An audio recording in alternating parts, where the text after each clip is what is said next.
One thing you said, though, is you said that you're a boutique real estate company. Yes. What exactly does that mean? So what is communication? What does that mean to you?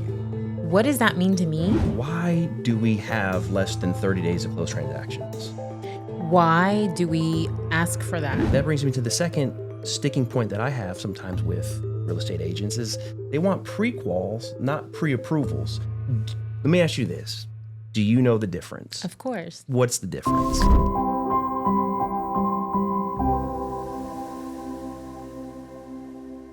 I'm Chris Jonhson. I'm the Chief Sales Officer for SurePath Lending. We're a brokerage here in Dallas, Texas. My guest this afternoon is a broker owner of a premier real estate company in Dallas, Cynthia Randle. I'm joking.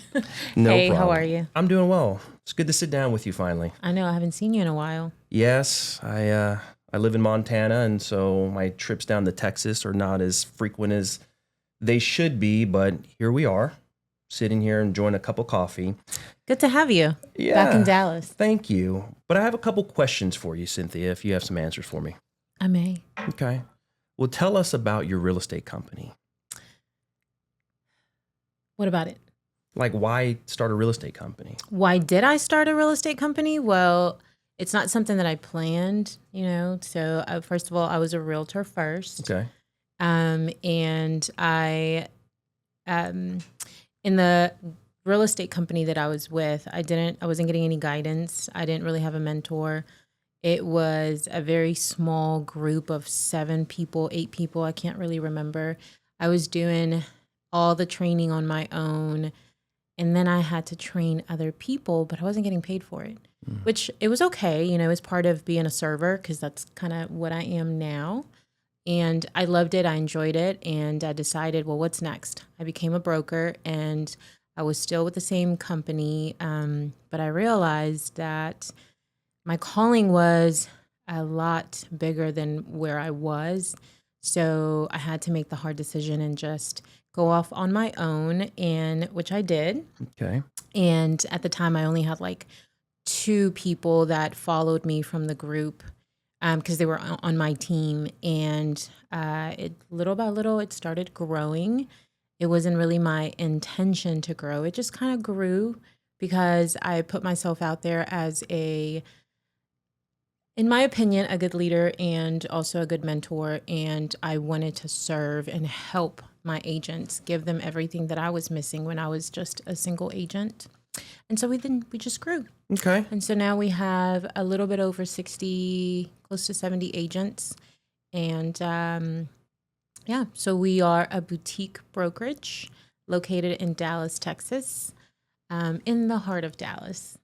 Nice. Mm-hmm. You said a lot. One thing you said, though, that I want to go back on is you said that you're a boutique real estate company. Yes. I see that word a lot when it comes to real estate. What exactly does that mean?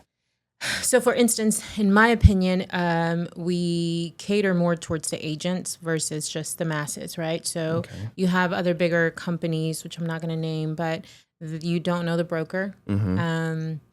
You have thousands and thousands of agents, and not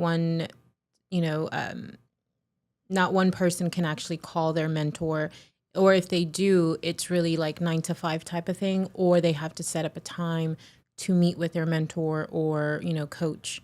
You're having to pay a whole bunch of fees. With a boutique brokerage, it's more me hands-on. Okay. So I'm invested more into the agents. I'm not just, to me, I don't see the agents as a number. Yeah, they're your family, basically. Right. Yeah, they're my real estate family. I believe that I live in my office more so than in my home because I spend more time in my office. But yeah, so I am in the office Monday through Friday, Monday through Thursday from 9:30 to 7, and then on Fridays till 3 or 4. And I think that's the difference, that I am actually there. I care. I know you personally. You have my phone number, unlike a bigger brokerage. You won't know the broker, and your mentor is just your mentor, not your broker. Okay, that's a lot, and that's really good information. When it comes to this family style that you have with your agents, does that produce a better agent? At times it does, I believe, because they can call me anytime when they have questions versus sending an email and getting a response within 48 to 72 hours, right? Okay. So you'll be a better agent as far as being able to answer any questions that your clients may have that you may not be able to respond.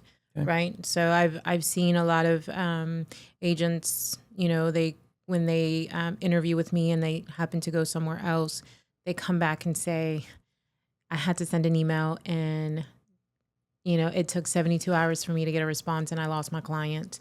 And that's definitely not what our goal is. Our goal is for them to succeed, for them to be successful, because without their success, we don't have success. Okay, makes sense.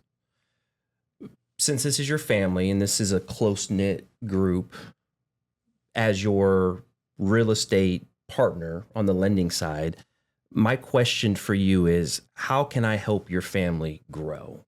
What is it that you see from your side where the lending side we can maybe improve or get better? Give us leads. No, I'm just joking. Yeah, we're working on that. I'm kidding. But no, not really. I think for any type of partnership, whether it be a lender, whether it be, even your insurance broker, even your partner, right? Communication is a major part in all of that. Let me stop you right there. So what is communication? What does that mean to you? What does that mean to me? That you have to be in the know. I cannot be the last person to know what's going on, right? So if I give you a client, I need an update, Okay. right? And I understand there's a lot of back and forth, but don't let it pass 1, 2, 3 days before you give me an update. Even if there is no update, a simple, hey, nothing yet, but I'll update you once I have something, is much better than no answer at all. Okay. So that's what communication means. Update you pretty much all the time.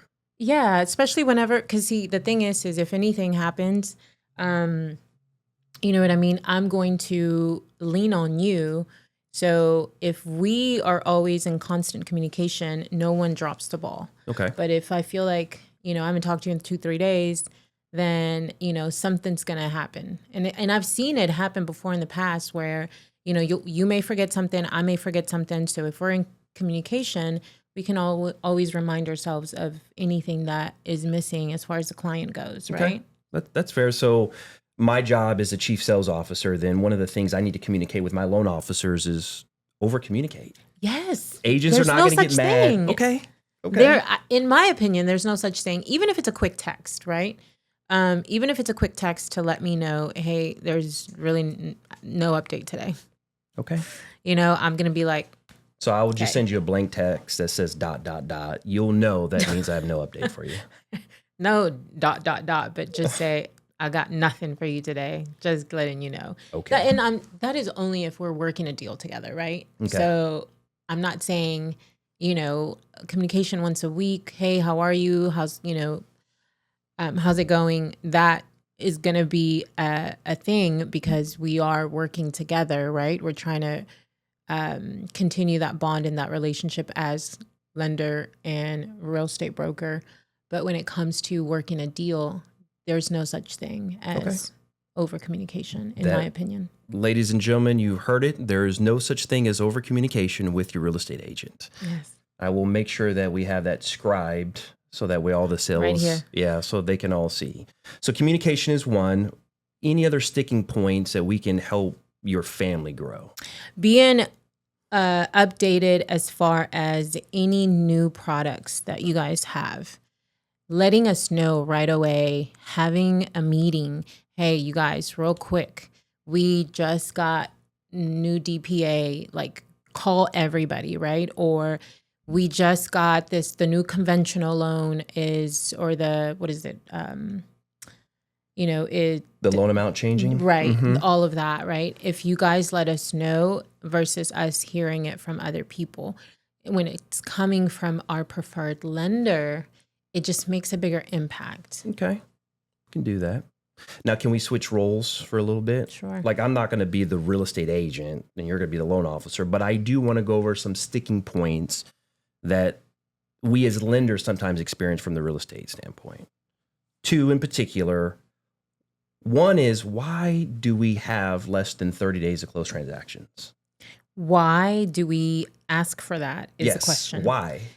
When we are trying to present an offer and there's multiple offers, or we want to have a better success, or as far as getting the deal done, we will put 20 days, 15 days, right? Okay. Do I recommend it? Because I know that if you do 15 days, it is pulling teeth, because you're asking for a lot of documents like every day. Yeah, it's not fun at all for anybody. And so, but I think that, if it needs to be done, I think you guys can do it. Right? Yes, sometimes we can do it. It depends on how clean the client is. If the client is a W-2 employee, if they have a lot of assets, if they have a good credit score, those loans can fly through. If they don't, then they don't fly through in 15 days. At times, it's just not achievable.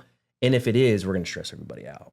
But that makes sense. So I think what we can do, your family and my family, is when you do have to go 15 days, let's game plan, you and me, before we submit the offer. Get them pre-approved. Yeah, just make sure that we can achieve the 15 days. Have them through underwriting first. You see, and that brings me to what I'm thinking. That brings me to the second sticking point that I have sometimes with real estate agents is they want pre-quals, not pre-approvals. Let me ask you this. Do you know the difference? Of course. What's the difference? Pre-qualification means that you've kind of seen most of what you need from them, but you haven't seen, you haven't verified any of the documents, basically. And that's going through underwriting. You're pre-approved means you've gotten their W-2s. You've done the verification of employment. You've calculated their income correctly, versus the other one, you just look at their credit scores, their income, and you're like, oh, okay, this is good. The other one, you actually get more in-depth and you really dig in to make sure that they do qualify. That was spot on. That's exactly the difference. Then why would we submit an offer without a pre-approval and we submit it on a pre-qual? The thing is sometimes our clients, and I can be one of them, you ask for a document and they may get it to you 2-3 days later. I'm going through a refi right now, and Ashley asked me for a document and I send it to her 6 days later. Yeah. Because I'm super busy. So just like me, right? It is a priority. It is a priority for me to get this refinance done because it's going to save me a lot of money. But things happen, things get in the way, and you just, oh my God, I forgot, right? And that's the same thing that's going to happen with our clients.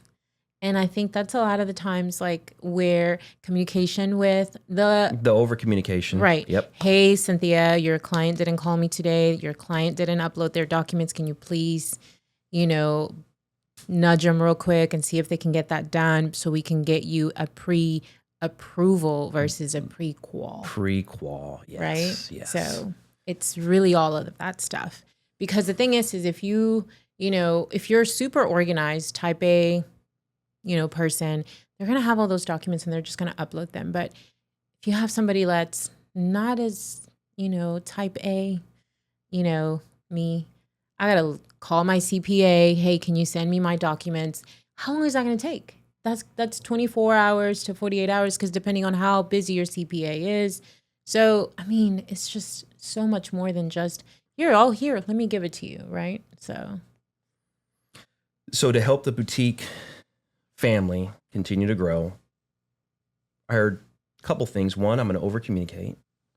We're going to get people pre-approved, not pre-qual. Mm-hmm. And you're fast. But you're going to give me 21 days, not 15 days. I can do 21 days. Okay. I can do 21 days too. As long as we can agree on that, then I think that we can. But when I need 15 days, if it's a multiple offer, I can call you and say, hey, Chris, I need a 15-day.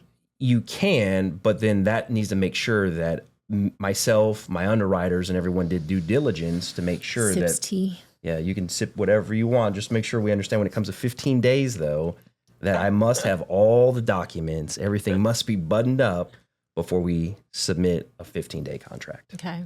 Okay. Well, that's fair.